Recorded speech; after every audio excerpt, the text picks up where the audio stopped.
Hello, I'm Tim, and welcome to a Wednesday update. First, I just want to send some greetings from H and I and Baby G. We're all doing really, really well. We're actually nearing our due date, and hopefully at the end of next month, the little man will be here, and we're all really excited about that. But back to the Wednesday update.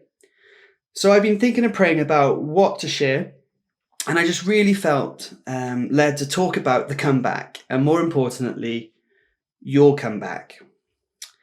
As the lockdown restrictions have been easing throughout the UK and further now in Wales, life is starting to settle into some new level of normal. I say that, it's like the third one now. I've kind of been reflecting on how life has changed over the last 12 weeks during this season. And we've all had to learn new phrases like furlough and ah. You hear an ah most days when people are talking about the number and the level. We've had to learn how to wash our hands again. For some of us, we've had to learn to work from home. For a lot of us, that was just a dream, but now it's become a reality. There's social distancing, having to maintain 2 meters gaps between people. Zoom. Where did Zoom come from? I'd never heard of it before until lockdown. Next minute, work meetings are on Zoom. House groups are on Zoom. People are chatting. I'll speak to you on Zoom later. It's come out from nowhere, but now it's everywhere. And in a lot of ways, the lockdown haircut. And for some men, the lockdown beard. But everyone's had their own experiences during this lockdown season. Some have been positive and some not so positive. I've been quite fortunate that my life hasn't really changed during this lockdown. I still go to work, I still do the same job. That hasn't changed. The difference is my commute is 10 seconds. I now work from home to do my job. But the routine and the things I do are all the same as before. And with church as well, I'm still serving in the worship team. But rather than leading in corporate worship with yourselves in the congregation, I now stand in a room in front of a camera that's being turned into a nursery for my baby. And that's how we do worship. And it's weird, but we're adapting in this season. But I think whether you've had positive or negative experiences during this time, I think there's one thing that we can all agree on. And that is that none of us would have imagined at the start of the year that we would have spent the majority of our time under some form of lockdown arrangement, under some form of restriction.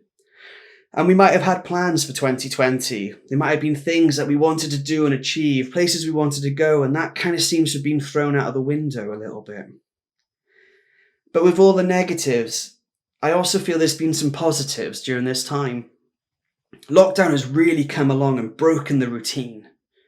And I know for me, sometimes I feel trapped in a routine. Waking up, having breakfast, drive an hour to work, drive home for an hour, have dinner, do something in the evening, go to bed, and then repeat. But this lockdown has kind of given us the opportunity to hit that reset button and that refresh button to kind of change things and to start new routines. And I know during this time, two things I've really noticed that I've taken for granted is the importance of time and the importance of relationships. Now, I said earlier that I want to talk about the comeback and your comeback. So it would only be appropriate to give a comeback story.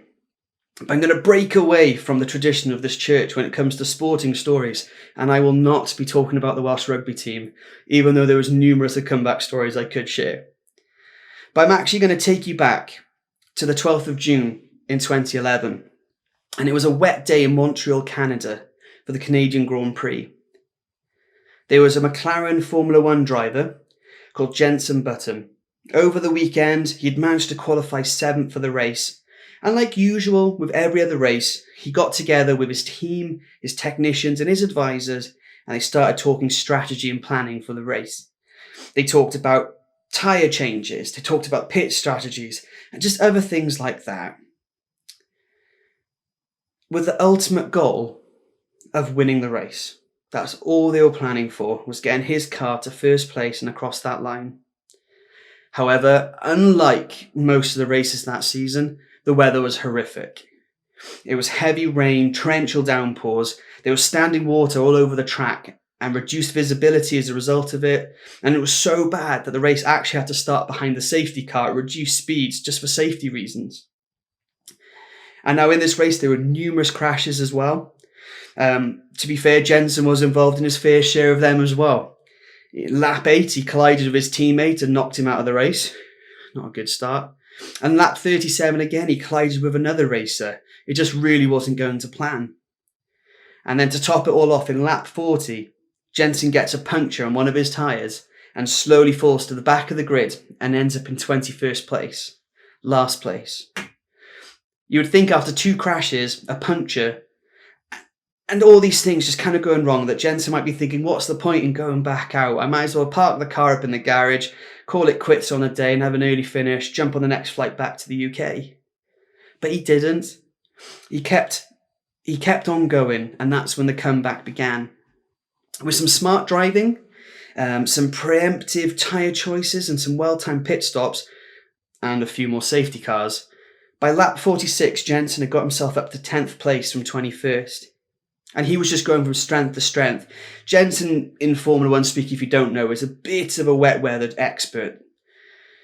And to cut the long story short, basically, for me it was an exhilarating race. I remember watching it. But by lap 70, the final lap, Jensen was catching up on the lead driver, putting pressure on him to the point that the lead driver went wide, made a mistake. Jensen took first place and he held that position all the way to the checkered flag, and he took the victory in Canada. Now, for me, that was an epic comeback. And I think in a lot of ways, though, we can kind of relate this lockdown in 2020 to this race. Bear with me. Like in the race, where the team talked about tactics and plans at the start of the race, we do the same thing this year. You know, how many people did a New Year's resolution? I've learned not to because I'm really bad at them.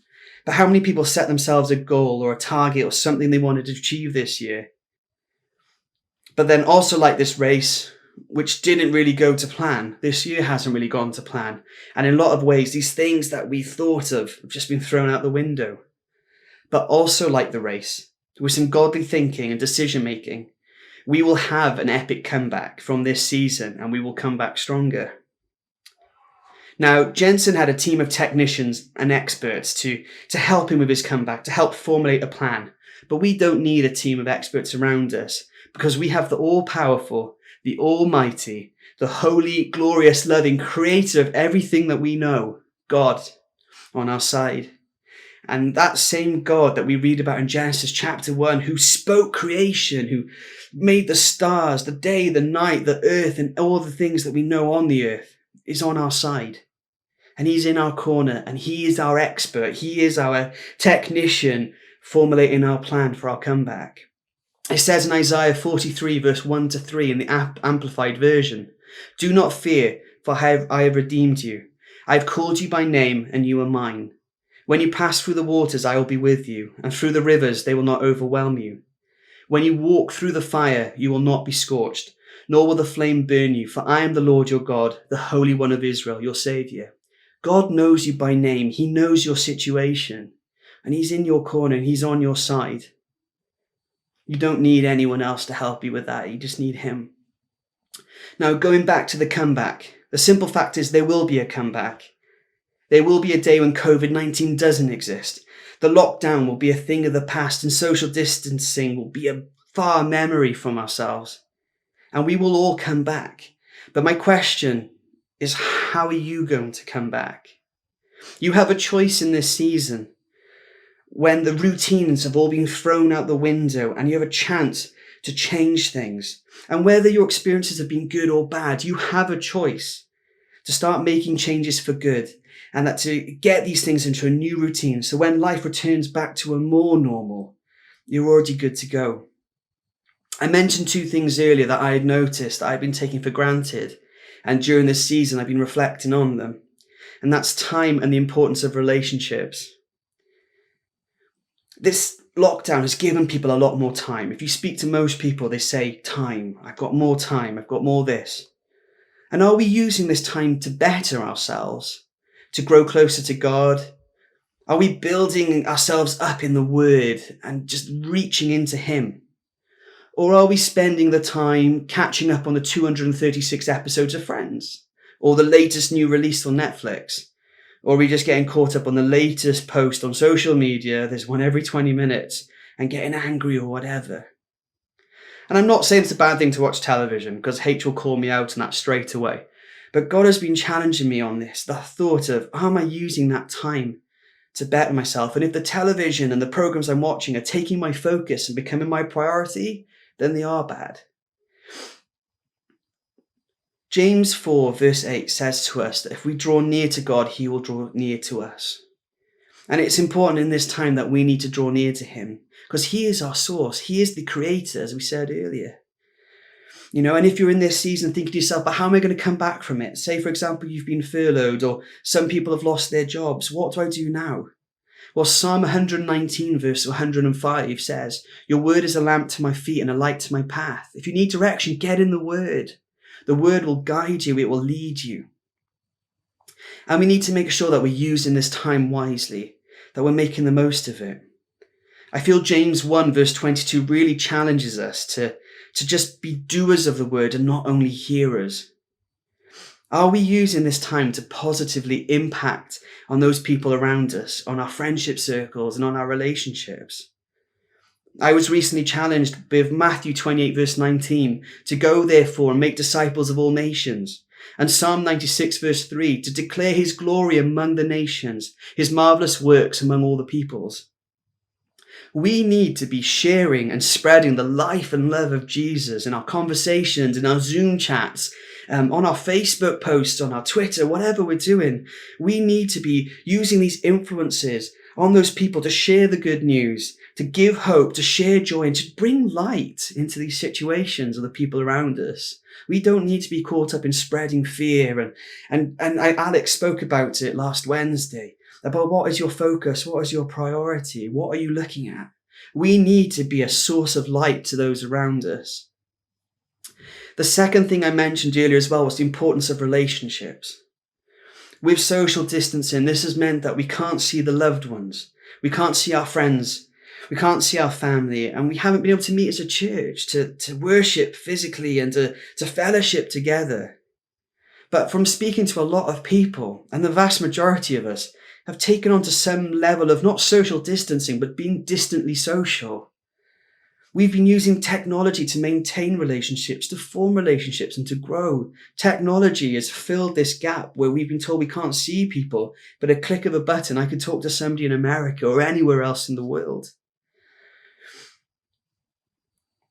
And during this time as well, we've been prioritizing other people as well. And I know I can be guilty of this when I reflect on it. But before lockdown, you'd come home from work and you'd be tired. And in your evening, you'd be thinking, you know what? It's my evening. I'm going to put my feet up. But in lockdown, it's like you get to the evening and you're investing your time and you're putting your time into people. You're making time to Zoom people. You're scheduling calls to chat to people and to interact with people. You're prioritizing others around you. And these people could be fellow Christians, they could be fellow people from the church, but at the same time, they can also be your friends from work or your neighbour. And we had the celebration of VE Day recently, and all the street parties going on, all the neighbours interacting. It was beautiful to see people socially distantly talking to each other in our street. It really touched me that neighbourhood feeling was back, and they were just prioritising relationship with other people. But what I feel is a challenge is that will we keep this up after lockdown? When life goes back to normal, basically, will we keep giving our time to invest in others? Or are we just going to fall back into the old routines before this happens? The simple fact is, I said it earlier, we are all going to come back when this season comes to an end. But are we just going to come back to the old ways and the old routines like we did before? Or are we going to learn from this lockdown? Are we going to use this time to come back stronger, to come back closer to God, setting these new routines in our lives, just refreshing and resetting things and investing the time on those around us and all these people? It is a choice. And I'm challenging you to choose now to make your comeback epic. I thank you for listening. I really hope this has encouraged you, and have a blessed week. Speak soon. Bye now.